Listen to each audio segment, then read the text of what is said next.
হ্যাঁ, আজ অন্নকূটের দিন। আজ 22 তারিখ অন্নকূট হবে, যার জন্য এখানে ভক্ত সমাগম হয়েছে। আর এইটা হচ্ছে ঝুলন দালান। এই ঝুলন দালানে আজকে ঝুলনের ওপরে শ্রীকৃষ্ণ দাঁড়িয়ে আছে, বসে আছে। যাই বলুন, আমি একটু সামনে থেকে দেওয়ার চেষ্টা করছি।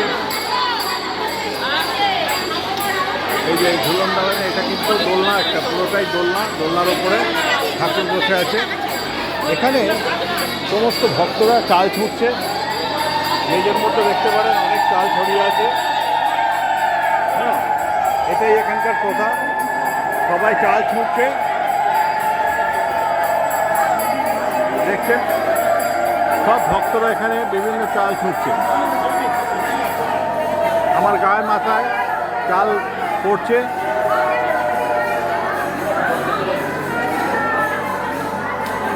এই যে এই বেড়ার এদিকে যারা রয়েছি তারা হচ্ছে পালাদার, আর ওদিকে যারা সাধারণ ভক্ত তারা রয়েছে, তারা ওখানে বিরাট অঙ্গনে ভর্তি হয়ে আছে, আরও প্লাস বাইরেও আরও আছে।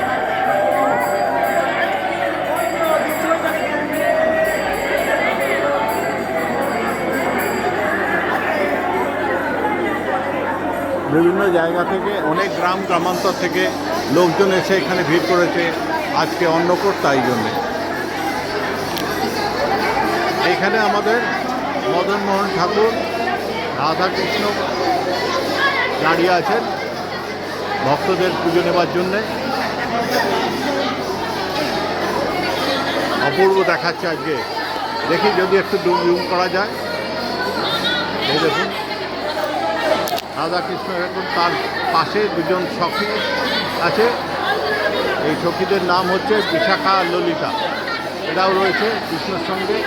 আর এইটা হচ্ছে এখানকার সাজাওয়াট। আর এই পুরো জিনিসটা আছে, এই পাশে থাম রয়েছে, যেটা থামের ওপরে কিন্তু একটা দোল্লা আছে। সেই দোল্লাটা দুলিয়ে দিলে অল্প অল্প দোলে, সেই জন্যে এই জায়গাটার নাম হচ্ছে ঝুলন বেদি। এইখানে লোকজন এসছে বাইরে থেকে, দেখছেন চাল ছুটছে এই কৌটো থেকে বার করে। এই দেখুন, উনি চাল ছুঁড়লেন। হ্যাঁ, ভগবানের উদ্দেশ্যে চাল ছুঁড়ছেন। এখানে এই চাল প্রসাদ দিলে বলে আর কোনো দিন চালের অভাব হবে না, ভাতের অভাব হবে না।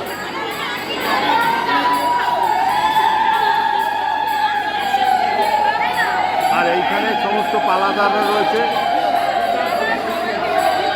আমাদের যেমন পালা পড়ে 16 বছর পরে পরে একবার, এবারে কিন্তু আমাদের পালা নয়, আমরা অন্যদের পালায় এসেছি, তারা আমন্ত্রণ করেছে সেই হিসেবে।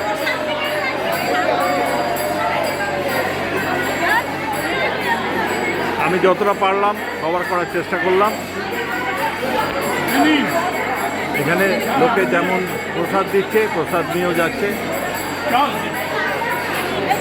সবাই এখানে চাল দিচ্ছে, দেখবেন লোকের গায়ে মাথায় ভর্তি হয়ে যাচ্ছে চাল।